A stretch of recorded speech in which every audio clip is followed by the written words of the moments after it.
देखो बच्चों, अगर आज के चैप्टर की हम बात करें तो चैप्टर का नाम है डॉक्यूमेंटेशन। और अगर हम डॉक्यूमेंटेशन की बात करें तो ये जो हमारा पेपर है कॉर्पोरेट फंडिंग एंड लिस्टिंग, उसका लास्ट टॉपिक है पार्ट बी का। और जो हमारा पार्ट बी है ना, वो इतना स्कोरिंग पार्ट है कि आप पूछो ही मत। 40 मार्क्स इतनी easily, smoothly you can easily score. तो इसीलिए उसका ये लास्ट टॉपिक है डॉक्यूमेंटेशन के नाम पे से। और डॉक्यूमेंटेशन के बारे में हम थोड़ा सा समझते हैं। क्या है कि हर एक बिजनेस के लिए डॉक्यूमेंटेशन बहुत जरूरी है, डॉक्यूमेंट्स बहुत जरूरी है। बिना डॉक्यूमेंटेशन के कोई भी बिजनेस सर्वाइव या सक्सेस नहीं हो सकता। और जहां तक कि हम बात करें कंपनी की, जब एक कंपनी पब्लिक से फंड रेज करती है तो ऑब्वियसली वो पब्लिक, वो जनता जो उस कंपनी में पैसा लगाने वाली है, उसको वहां पे पूर्ण रूप से इंफॉर्मेशन चाहिए कि इस कंपनी में क्या बिजनेस है, कैसे करते हैं, क्या पास रहा, क्या प्रेजेंट है, क्या फ्यूचर है, किस लिए ये पैसे रेस कर रहे हैं, फंड रेस क्यों कर रहे हैं, इस पैसे को वो कहाँ पे इन्वेस्ट करेंगे, इसके अंदर कौन कौन प्रमोटर्स है, बिजनेस कंपनी का क्या बिजनेस है। There are various numerous of information which are required to know about the company. अब जहां हम बात करते हैं कंपनी की, और कंपनी में भी हम बात कर रहे हैं लिस्टिंग की, तो इसीलिए यू नो वेरी वेल कि सेबी की अपनी रेगुलेशंस हैं। सेबी का पूरा ऑब्जेक्टिव एकदम साफ है कि किसी भी तरीके से जो इन्वेस्टर है उसके राइट अफेक्ट नहीं होने चाहिए, उसकी पूरे तरीके से सही तरीके से प्रोटेक्शन होना चाहिए और उसका पैसा एक सेफ हैंड्स में होना चाहिए। इसके लिए सेबी ने क्या कर रखे हैं, there are lot more regulations are there. Regulations हैं तो वो रेगुलेशंस कंपनी को फॉलो करने हैं, कंप्लायंसेस करने हैं। और जब एक कंपनी लिस्टिंग कराएगी तो लिस्टिंग कराने से पहले उसे वेरियस डॉक्यूमेंट्स फाइल करने हैं। जब वो लिस्टिंग करा लेगी तो कॉन्टिन्यूस बेसिस पे डॉक्यूमेंटेशन फाइल करने हैं। जब उसका आईपीओ आएगा तो उससे डॉक्यूमेंट्स फाइल करने हैं। अप्रूवल लेने से पहले डॉक्यूमेंट्स फाइल करने हैं। अलॉटमेंट के टाइम पे उसे डॉक्यूमेंटेशन करना है। फिर T+3 डेज जब हो जाते हैं, क्लोज हो गया इशूज के बाद उसे डॉक्यूमेंटेशन देने हैं स्टॉक एक्सचेंजेस को। तो यहाँ पे इस चैप्टर में जो है, या फिर अगर कंपनी GDR, FCCBs वगैरह इशू कर रही है तो क्या डॉक्यूमेंटेशन करने हैं। अगर कंपनी क्वालिफाइड इंस्टीट्यूशनल प्लेसमेंट का प्रोग्राम लेके आ रही है तो उसे क्या डॉक्यूमेंटेशंस करने हैं। इशू से पहले, इशू के समय और इशू के बाद, it means post issue formalities क्या होंगी। तो इस तरीके से इस चैप्टर का पूरा पर्पस एकदम साफ है कि जब आप कल को इंडस्ट्री में काम करो और एक किसी कंपनी में as a compliance officer work करो तो आपको एक नॉलेज होनी चाहिए, आपको पता होना चाहिए किस किस तरीके की डॉक्यूमेंटेशंस की जरूरत होती है, क्या क्या डॉक्यूमेंट्स वहां पे जरूरत होंगे लिस्टिंग कराने के वक्त, लिस्टिंग कराने से पहले, लिस्टिंग कराने के बाद, eight the time of issue. चाहे इशू भी कई तरीके के होते हैं, कौन सा इशू है तो कौन कौन से डॉक्यूमेंट्स देने हैं। Are you got the point. तो देखिए, documentation for IPO and FPO। This stage wise documentation for IPO FPO is as follows. In principle approval stage. Number 2, basis of allotment stage. Number 3, listing and trading approval stage. तो 3 stage पे इन्होंने documentation की बात करी। सीधा सीधा बोले तो इशू आने से पहले, सेकेंड अगर basis of allotment stage, and third one is listing and trading approval stage. तो देखिए, पहला टॉपिक अगर हम इसमें कवर करें तो इन्होंने कहा कि IPO FPO draft prospectus RHP red herring prospectus की क्लियरेंस के समय क्या क्या डॉक्यूमेंटेशन कंपनी को फाइल करने स्टॉक एक्सचेंज के पास। अलॉन्ग विद द एप्लीकेशन, देखिए पहले तो अभी हमारी लिस्टिंग नहीं हुई है, तो along with the application for seeking in principle approval of exchange to use the name of exchange. सबसे पहली बात तो जब प्रोस्पेक्टस फाइल करती है कंपनी तो उस प्रोस्पेक्टस के अंदर स्टॉक एक्सचेंज का नाम मेंशन करती है कि हमारे शेयर्स जो हैं इस स्टॉक एक्सचेंज पे ट्रेड होंगे। तो इट मीन्स यहाँ पे एक बात साफ हो जानी है कि स्टॉक एक्सचेंज से पहले ही परमिशन लेनी है, थोड़ी ना आप उनका नाम छपवाने के बाद फिर परमिशन लाओगे। तो वहां पे क्या बोला इन्होंने कि आपको प्रायर इन प्रिंसिपल अप्रूवल लेनी है, एडवांस अप्रूवल लेनी है स्टॉक एक्सचेंज से कि उनका नाम यूज कर सके ऑफर डॉक्यूमेंट में। The following documents and information shall be filed by company with the exchange. क्या क्या देखिए, 10 copies of draft offer document. Number 2, copy of resolution, board of directors for issue of securities and by shareholders in AGM, EGM authorization. Next one is draft offer document, copy of letter जो आपने सेबी को file किया है उसकी copy, उसी के साथ latest date period information, कब से ओपनिंग हो रहा है, क्या हो रहा है। Certified true copy of company relevant of bank accounts, आपके कहाँ कहाँ बैंक अकाउंट्स हैं, प्रमोटर का कितना कंट्रीब्यूशन आपका रहा है, ये सारी बातें बतानी है। उसी के साथ साथ printed balance sheet, yes it's a very important document. क्या है कि एग्जाम टाइम पे ना हम सारे पॉइंट्स नहीं कर सकते, तो इसको मैंने ना जो कीवर्ड्स है वो डार्क कर रखे हैं। ये भी एक स्ट्रैटेजी है कि eight the time of exam हम किस तरीके से क्लियर करें। तो printed balance sheets, profit and loss account, cash flow statement, कितने साल के, पिछले 5 साल के।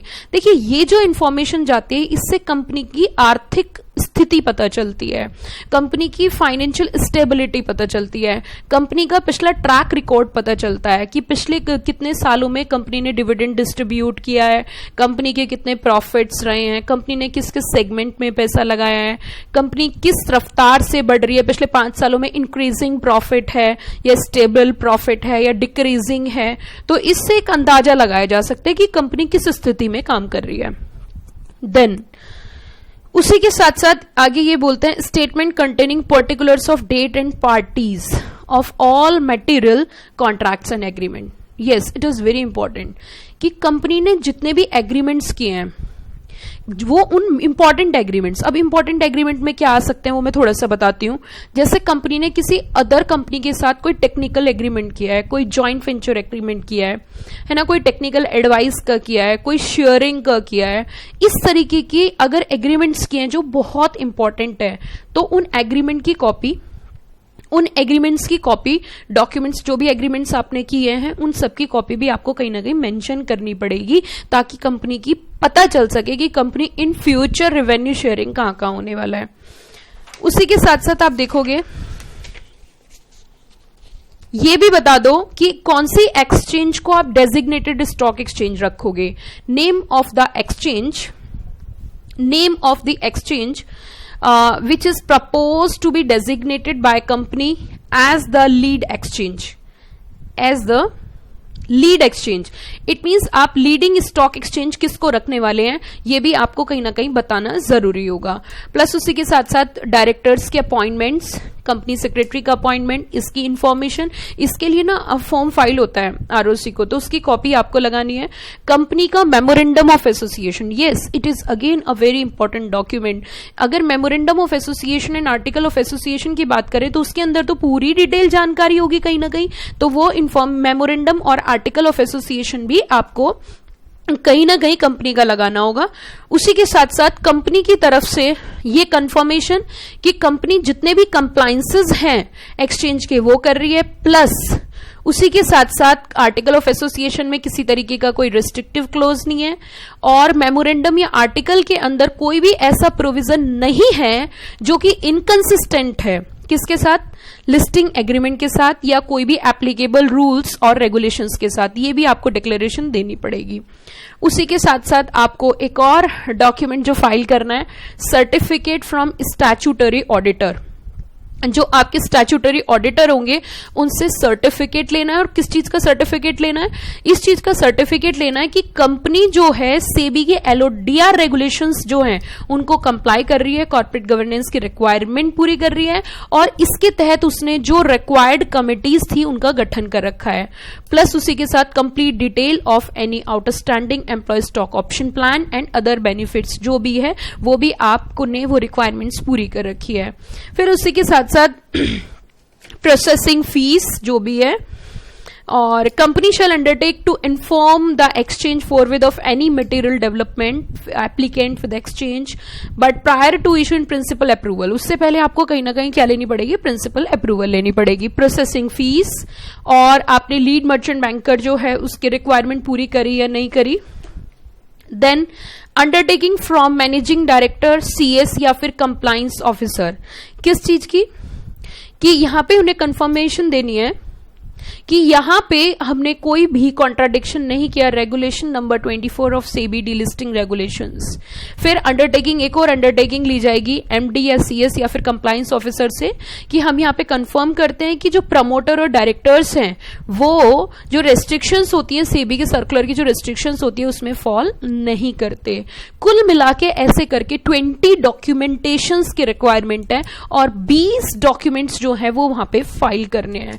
अब एग्जाम में कैसे क्वेश्चंस आते हैं उसके लिए मैंने पूरा का पूरा इसका ना पूरी एक अलग से बुक बना रखी है जिसके अंदर पास्ट एग्जाम के क्वेश्चंस हैं।